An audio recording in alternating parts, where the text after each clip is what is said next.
Allegiance. Pledge allegiance to the flag of the United States of America and to the republic for which it stands, one nation, under God, indivisible, with liberty and justice for all.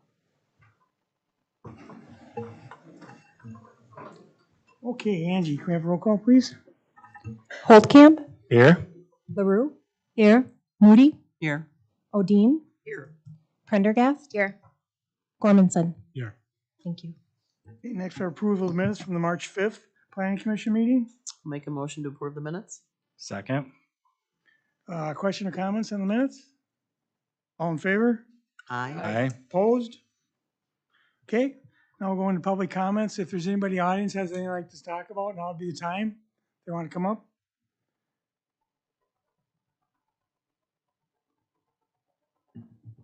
Yep.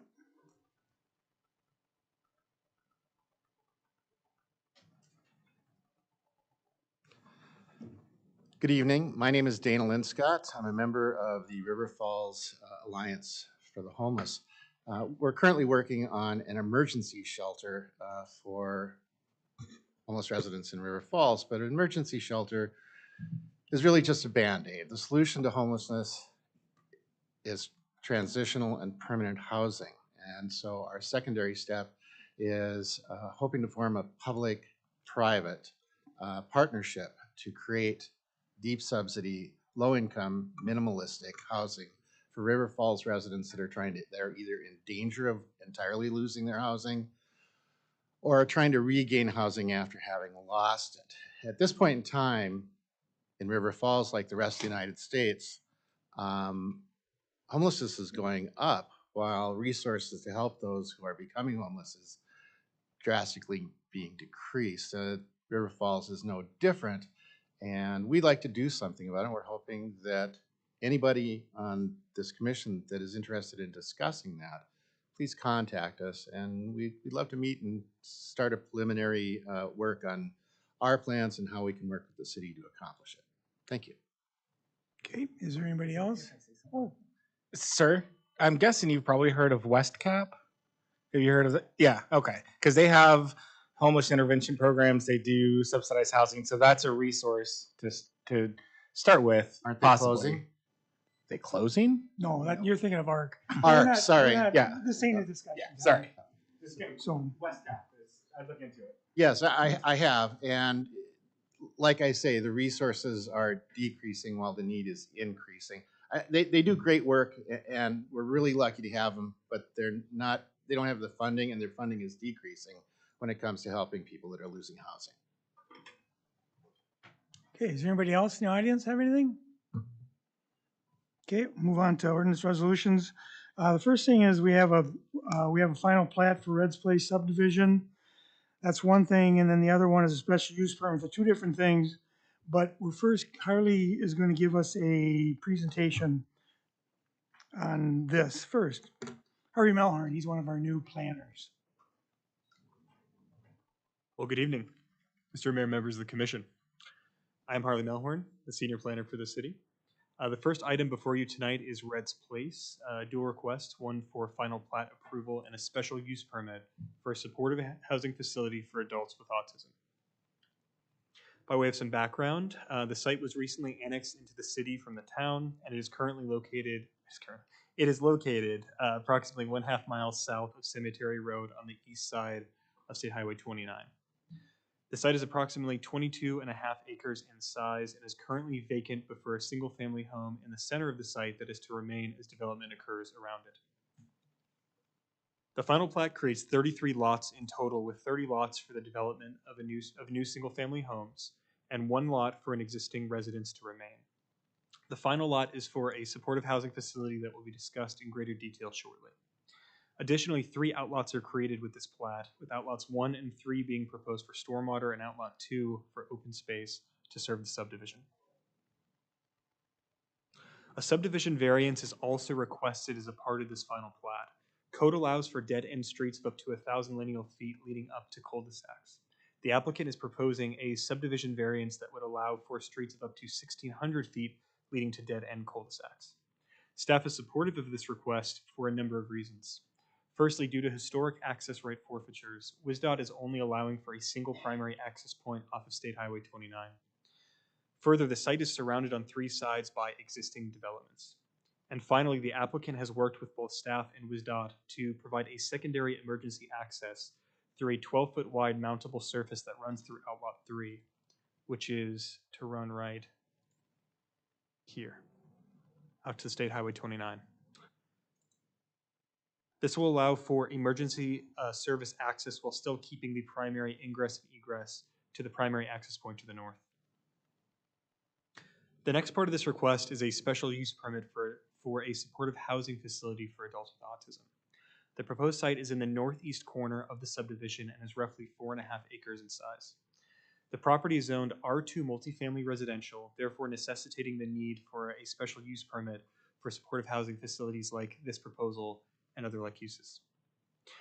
More specifically, the proposed facility consists of 54 one-bedroom units where housing is to be provided for adults living with autism. In addition to the housing element, a full suite of services and amenities are to be provided for the residents. Staff has reviewed the proposed operations and found them compatible with surrounding land uses and the intent of the R2 district. The proposed site plan consists of 2 L-shaped buildings connected via first-story breezeways surrounding an open-air courtyard. Primary access is provided off the new public road to the south of the site, and adequate parking per code is provided just to the west of the proposed building. Secondary emergency access is being provided via connection to Larson Park, the Larson Park access road on the north side of the site, which the applicant is improving up to the point that they are accessing it. The proposed building features high-quality finishing materials such as brick veneer and siding with varying roof heights and slopes to lend movement and visual interest. Staff finds the massing and scale of the building to be compatible with surrounding context given that it is a maximum of 2 stories. River Falls Municipal Code requires that the Commission evaluate the SUP application based upon the conditions on the screen. City staff has examined each of the following conditions and found there to be no concerns. A staff analysis of the specific criteria can be found within the memorandum. With that, staff recommends the Commission approve the resolution for the special use permit for a supportive housing facility with the recommended conditions and forward the final plat with a subdivision variance to the City Council with a favorable recommendation, and that would be to the May 28th City Council meeting. With that, I turn it back to you, Mr. Mayor. Okay, thank you. So we'll talk about the final plat first. We'll do that first, the final plat for Red Place subdivision, including the properties N8118 Highway 29 and the PID 022-01141-0640. So we'll take a motion on that first. I'll make that motion. I'll second. Okay, we got a first and a second on the final plat. Questions? Yep. So, Harley, on the plat, it looked like there was a flag. One of the lots, I think it was 13, has a pretty narrow connection to the street. Would that not qualify as a flag lot, or what's the standard for that? I believe I can address that. So it's an existing constraint due to the primary access currently being off State Highway 29 for that existing lot, and that is the existing lot. Oh, that's the existing lot. Gotcha. Correct. Gotcha. Yep. Otherwise, yeah. Okay. So it's got a driveway onto 29 now. Is that driveway going to go away? That is my understanding. Yep, and it's to be accessed primarily off of the new public road. Okay. Perfect. Gotcha. Thanks. Any other questions? I just have a general one. Why do we have a restriction of 1,000 feet for a cul-de-sac? I've driven around town. I see we have several that are, I don't know what 1,000 feet is exactly, more than a block, but why would we restrict? Good question. Through the Mayor Commissioner, my understanding of that is two things. One, to keep the interconnectedness of our roads, just a kind of a general street layout principle in a lot of cities. Secondarily, it's for emergency services, not to have to go all the way down that dead end lot. Let's say there's, a crash halfway down that impedes access and there's not a secondary access point that can create issues for emergency services. That would be my guess. Okay, why I we have was that provision. thinking more UPS drivers delivering to one and then having to go all the way down, turn around, and come back out again. So, okay, I just didn't know why we said 1,000 feet. Thank you. Okay, anybody else on the final plat? Okay, all in favor of the final plat? Aye. Opposed? Okay, now we'll go into special use permit for a 54 bed supportive housing facility for autistic adults. It's on approximately 4.4 acres located on 120, on Highway 29 south of Larson Park. This is a Danielson Development LLC. And we'll close the council hearing and open up the public hearing on the special unit or a special permit. If there's anybody in the audience has anything like to say on this, now would be the time. Okay, we'll close the public hearing and reopen the council or the planning commission hearing on the special use permit, and I'll take a motion. I move that we forward the request for a special use permit with a favorable recommendation to city council. So just a Now- clarification yep. for plan commission, special use permits, because the law changed. Yep, Stays plan here. commission gets Yep. to approve the special use permit. Sorry. Yep, it's all Okay, ours. I've revised my motion. I move we approve the special use permit. First and second, questions, comments on the special use? All in favor? Aye. Opposed? Okay, next is a modification to the final plat and rezoning for the Mann Valley Corporate Park, City of River Falls, and Emily Shively has a little presentation for us. Thank you, Mayor and Plan Commission. I'm Emily Shively. I'm the Assistant Director of Community Development. So this item is a modification to the final plat and rezoning of the Mann Valley Corporate Park. Plan Commission and Council, if you're feeling deja vu, you approved this last fall, but over the winter there were some changes made to the infrastructure and some of the ideas about how the lots would be configured, which result in some changes to the plat and the rezoning. So we're going kind of back through the process, but very little has changed, and I'll go over what those things are. For those who may not be familiar, the Mann Valley Corporate Park area is located on the west side of the city, north of County Highway M, west of Apollo Avenue, and south and east of County Highway U near Radio Road. We have utility construction underway. If you've driven out there, you've seen a lot of dirt moving, and so that is likely to be completed sometime this summer. And so what we're doing is implementing the master plan for the Mann Valley Corporate Park. And the master plan includes areas for development, new roads, multi-use trail, open space, and the plat is going to mirror this master plan. So what I've circled here is the area of change in the master plan. So it's really just a small area on the very north part of the site. So that small lot 2 has now been eliminated, and that land has been incorporated into what was previously lot 1. And then Enterprise Drive is the name of the street, or Enterprise Street is the name of the street on the north part, and you can see that has been shortened a bit as well. So because the lots and outlots have been renumbered, we need to go back through the platting process, and then the rezoning is associated with the plat. So here is what looks like for the plat. So this will mirror that master plan. So on the left, you see what it was before with that little lot 2 and the road extending. And now you'll see that that road has shortened up, and now we just have that larger contiguous lot. So now we'll have 3 lots for future development. That lot 2, as it's called, the largest one, grew by about the 10 acres that had been contained in that previous small lot. And then we have a lot that's 35 acres and a lot that's around 11 acres. And then the outlots, we went from 3 outlots to 4, and we have 3 of them are for stormwater, open space, and the trail. And then outlot 4 is that mound area. So again, the general area has stayed the same. We're just kind of renaming, renumbering. And again, for the rezoning, we're being consistent with the future land use map, and which designates this area for corporate park uses. And last summer, Plan Commission and Council approved the new zoning district for corporate park to be applied at Mann Valley. And so that is the zoning district we would be applying to the balance of the site except for the mound area.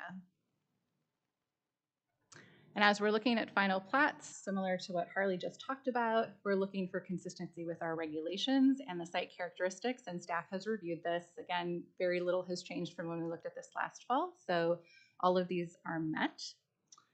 And then for the rezoning, again, we're wanting to make sure we're consistent with the future land use map. We've got a zoning district that matches our master plan for the site, and so those two are the Corporate Park Zoning District and Conservancy. So again, this is a minor change to the plat and rezoning. So staff is recommending that the commission recommend approval of the proposed plat and rezoning and forward those items to council with a favorable recommendation. So with that, I'll turn it back to you, Mayor. Thanks, Emily. Okay, so we have two things here. Are we okay? Is everybody okay voting them together, or do you want to? Is that okay? Yep. Okay. So we have the modification to the final plan and rezoning for the Mann Valley Corporate Park. I'll take a motion on this. I'll make a motion to approve the amendment for the rezoning of the Mann Valley Corporate Park. I'll second. Okay, questions or comments on either thing? So this isn't really related to this, but is the idea with those like 165 acre lots, are they going to be subdivided in the future, or is the expectation that we're going to find a single tenant for those large lots? The idea is to have as much flexibility as possible. So to have as large of a contiguous lot as possible. We do have users who are interested in that much space as one lot. Within that, they may have their own private streets and different buildings and that kind of thing, but they may want one large lot. So it's currently agricultural. We never zoned it until now corporate, or did we zone it and then we had to go, oh, excuse me, we had to go back to square one because of the change? We never finalized everything because of the changes. Okay. So that had been the plan in the past. It still is the plan now. We're just tweaking things a little bit. Okay. And this is an aside, but as you're bringing these people in, I really hope that we can get some electric vehicle plug-ins. Someone will accept to do that, or we will put some in somewhere in the park just for people who want to start using their EVs. And this is a great place to start with that. Anybody else have anything? All in favor? Aye. Opposed? Okay, next move on to reports. Okay, comprehensive plan implementation housing briefing. Harley, Nolan, and Sarah all have a presentation for us. All right, good evening, Mayor and Commissioners. My name is Sarah Kazel. I'm a management analyst here. Joining me tonight are going to be Harley Melhorn, who's a senior planner, as well as Nolan Ross, who's a community development intern. And we are going to be doing a comprehensive plan implementation housing briefing for you today. So to start off, I'm going to be framing the national problem. Harley is going to be discussing some of our comprehensive plan guidance, and then Nolan is going to be discussing some of our next steps. And so kind of the purpose of this presentation is to really show how this is a national housing problem that's much bigger than the city of River Falls. We won't be able to fully solve it at the local level, but we do have a part to play, and there is some room for us to make a positive impact. So as we move forward in this process, it's going to be vital for staff and the commission to be on the same board as we're moving forward. So I'm going to be just going over a study that was published in 2023 that's called The State of the Nation's Housing. And this was conducted by the Joint Center for Housing Studies of Harvard University. And for the purpose of this presentation, I'm going to be focusing on the availability and the affordability of housing that this study went over. So on the for sale housing side, for for sale housing affordability, this study found that the cost of housing has remained high compared to pre-pandemic levels. So from 2020 to 2023, the median home prices rose by nearly 38%, from about $283,000 to $375,000. And locally, our median home price comes a little bit above that, about $386,000. And when I say locally, the study's area for that ranged from Bloomington, Minneapolis, St. Paul, and also includes Pierce and St. Croix County. So it's the greater Minneapolis, St. Paul region.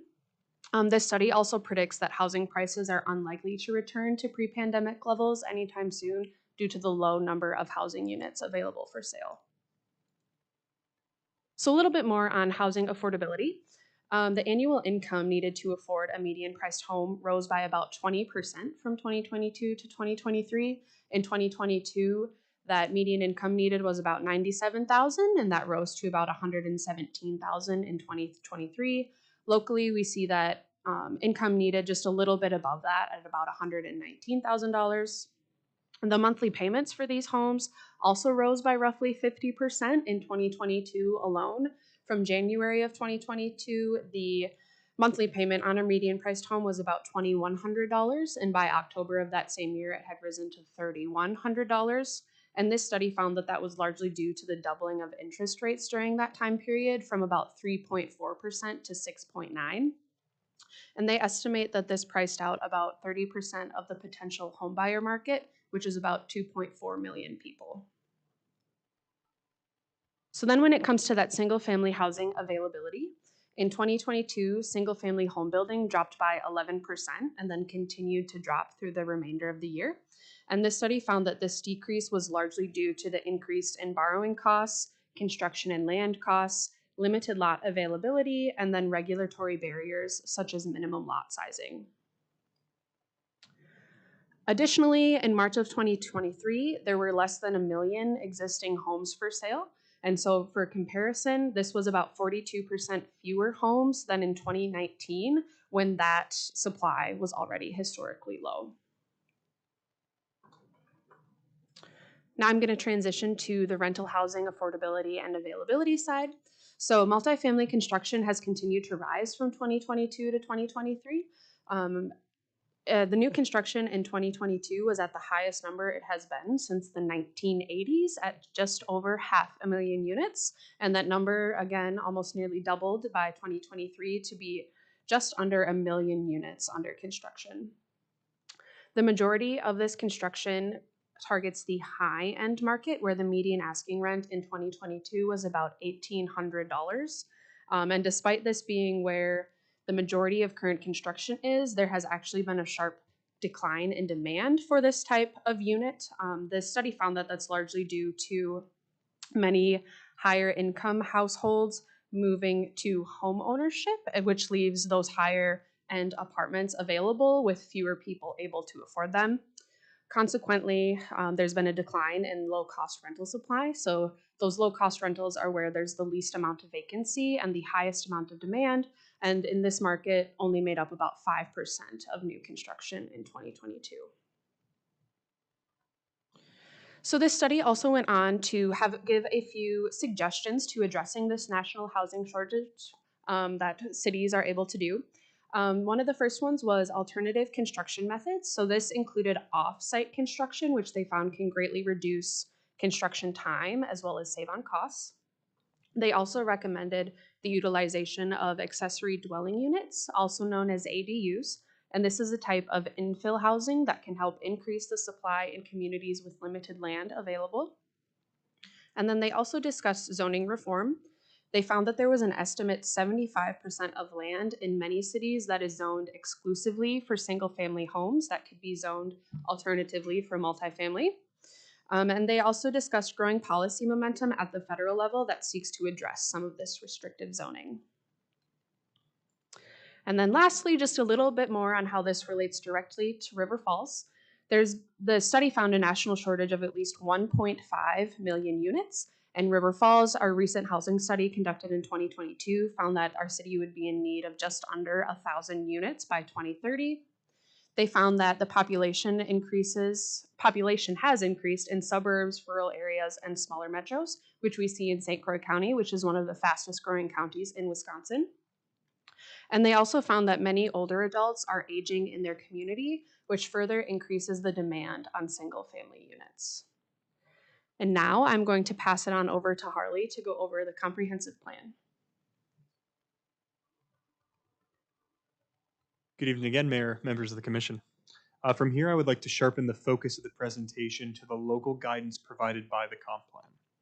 As a reminder, the current comp plan was adopted in March of last year and serves as the fundamental policy guiding document for the city. Of the 8 major elements in the plan, today we will be focusing on housing and land use for the first phase of implementation. Each of the respective elements discusses various needs and projections for the current and future growth of the city. Both housing and land use discuss the need for more housing units of all types, with housing contemplating a 25% growth rate over the next 2 decades. The land use element encourages much of that growth to be infill and adaptive reuse versus sprawl. Numerically, that equates to the need for 2,600 additional units just to keep up with that projected growth. Both elements also identify and encourage the development of the missing middle housing typology, that being dwelling units that are neither the traditional single-family home nor standard garden-style large apartment complexes, but the solution in between those townhomes, duplexes, triplexes, quadplexes.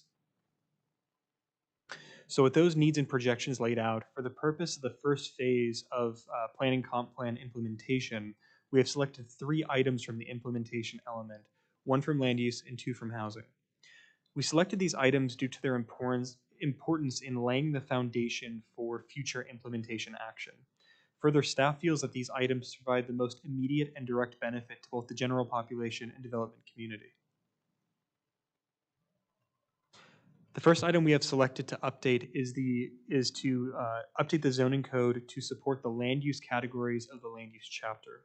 Currently, there is a conflict between the recommended densities within the technical memorandum of the land use chapter and our city code.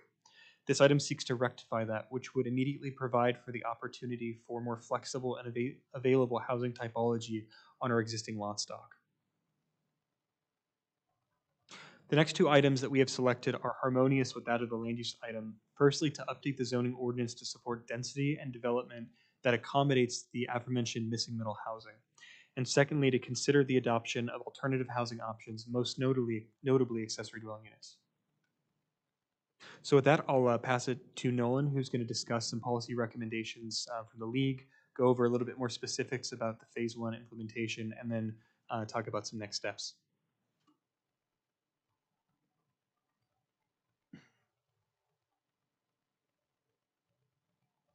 All right, thank you, Harley. So, good evening, Mr. Mayor, Commissioners. So, along with national study, which Sarah mentioned, and then local guidance with the comp plan, which Harley mentioned, there's also statewide guidance. Here are some ideas from the article titled Enabling Better Places, a User's Guide to Wisconsin Neighborhood Affordability. So they want cities to promote code that increases housing availability, encourage aging in place. ADUs are also a tool in doing so. Sorry about that. Also to provide better housing options. There's an like what Harley touched on, there's an increased interest in missing middle housing. Also to remove unnecessary regulations and restrictions, those of which include area and width to match with historic patterns favoring narrow lots.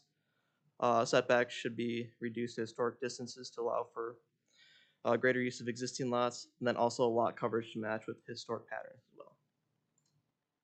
well. Potential phase 1 code updates, so making residential development standards more flexible, make more efficient overall, which includes zoning changes, setback changes, and then density changes as well.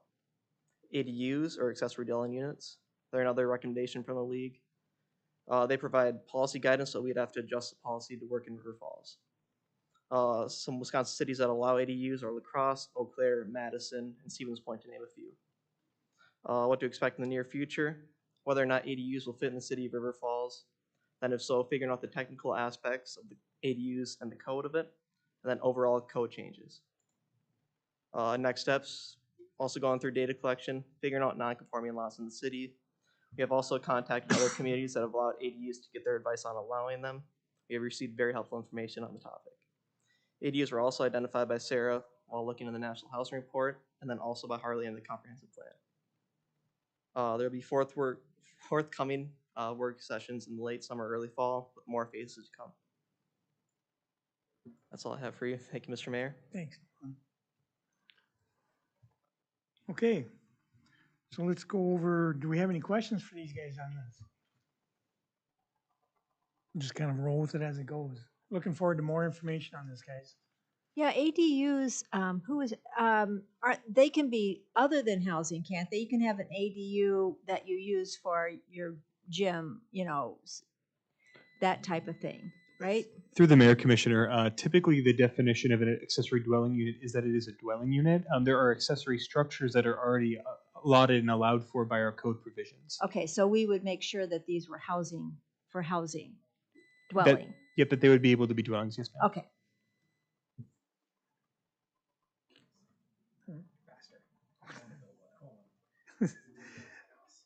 Okay, next we'll go on to the annual report presentation.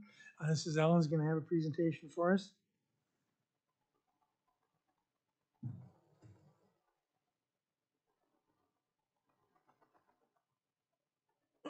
All right, good afternoon, Mayor and Plan Commission. Thank you so much. My name is Ellen Massey. I'm the Management Analyst for the Community Development Department.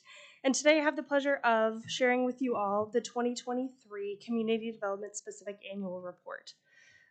This report is already on our website, so we recommend that you go back in and do detailed work if you want to look through all of the slides. I'm just going to give a high overview today of some of the work.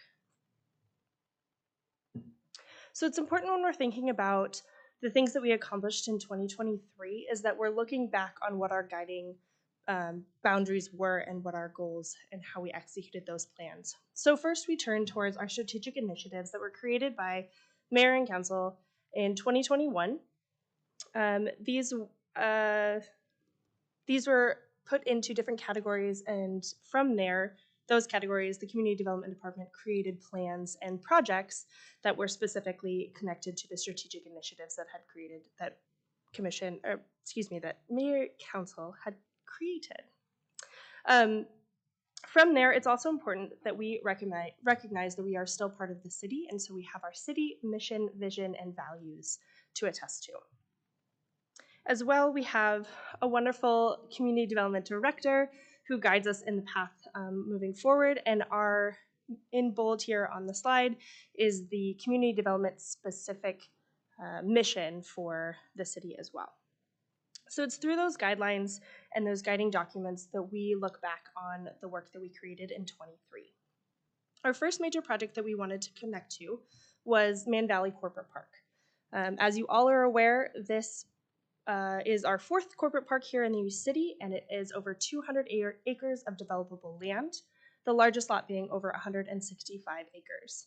It was through this park that the city also created the tax increment district number 19 that will help to fund projects and improvements not only in this area but in the surrounding areas in the future.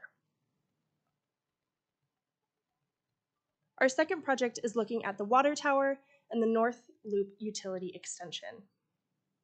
So the creation of the water tower is a 500,000 gallon water tower that enhances the reliability of the system to the developments north of the city and will support the creation of the expansion in Mann Valley. The engineering staff also identified that this was an opportunity to relate back to one of Mayor and Council's strategic initiatives of connected community, to reimagining the covering of the utility lines in the North Loop extension to use as a multi-use pathway. This pathway connects all of the development to the north, Sterling Ponds, downtown for all walkers, bikers, and rollers alike. Our third major project is the comprehensive plan, the outdoor rec plan, and the bike and pedestrian plan completion. This was an 18-month process to update these three plans, and we know we wanted to take time to thank all of the volunteers, commissions, and community members that were part of this planning activity. Through these plans, the city now has direction to propel the future of River Falls and the areas to focus on through these conjunction of these three plans. The fourth project is not only in 2023, not only was the city community development department looking at long-range plans, they were also looking at real-time necessary infrastructure improvements that affect the daily lives of community members, one of them being the Powell Avenue Bridge. The Powell Avenue Bridge reconstruction became a priority in 2023, and the engineering department worked with the Wisconsin Department of Transportation to complete the complete replacement of the bridge deck. The majority of this $1.1 million project was funded through a Wisconsin Department of Transportation grant. The final project that we wanted to highlight was the continuation of the Kinney Corridor project. In 2023, the city signed a federal cost share agreement with the United States Army Corps of Engineers to study the cost and environmental benefits of the restoring the Kinnickinnic River. Obviously, this project is still ongoing, but hit some major milestones in 2023 that we wanted to celebrate. So in addition to these 5 major projects that we completed, that the Community Development Department completed in 2023, there were daily tasks and activities that were still ongoing. One of them, as you've heard a lot about tonight, was the housing. As the group before me talked about, there was a housing study, comprehensive housing study done in 2022. You all, as the Plan Commission, recommended the approval of 391 units of housing to help in the goal of moving forward towards that goal that was identified.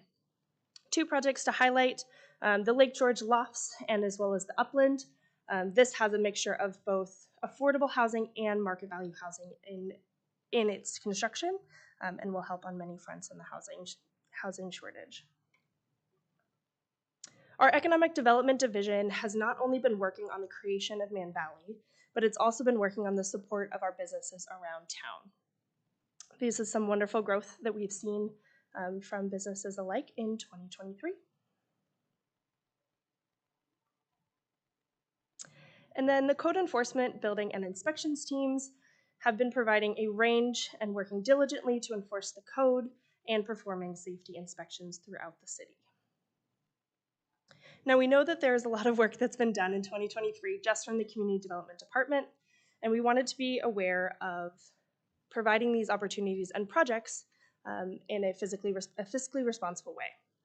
So we won, the Community Development Department won over $775,000 of grants in 2023. And this went to a variety of projects throughout the city. The one highlighted in this photo was an AARP grant for the demonstration project on Main and Division. Now we know we can't do any of this work alone, so we wanted to take some time to appreciate our boards and commissions that come and volunteer your time and help us with guiding the city forward. Through the 5 boards that the Community Development Department oversees, there was over 500 hours of service dedicated from you all in 2023. So we really appreciate that. Now you will notice that there is not a photo of the Plan Commission on that slide, and we've been updating our photos for current members, and so we would like to get a photo with you all tonight, so you can now be on our board if you would like for our annual reports in the future. In addition to our boards and commissions, we want to thank our community partners. This is not an exhaustive list of all of the organizations that we work with, but we did want to highlight a few that we appreciate their time and effort in growing the community of River Falls. So thank you all for your time and attention tonight. This is the community development team, and they are already working to have a very successful 2024, and we look forward to working with you all for that to happen. Questions?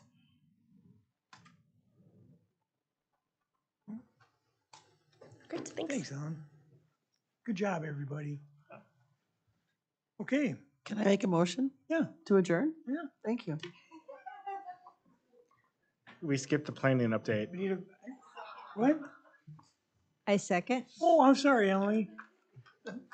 The only update I have for you is that there will be a Plan Commission meeting on June 4th. Okay. So you can look forward to that. Sorry about that. Sorry. That's my birthday and I won't be here. So, I mean, I won't be here anyway, whether it's my birthday or not, but. Got all excited. Okay. So you want to do that again? Patty? Can I make a motion to adjourn? I second. First and second, all in favor? Aye. Opposed? We are adjourned. Okay. Oh, that's right.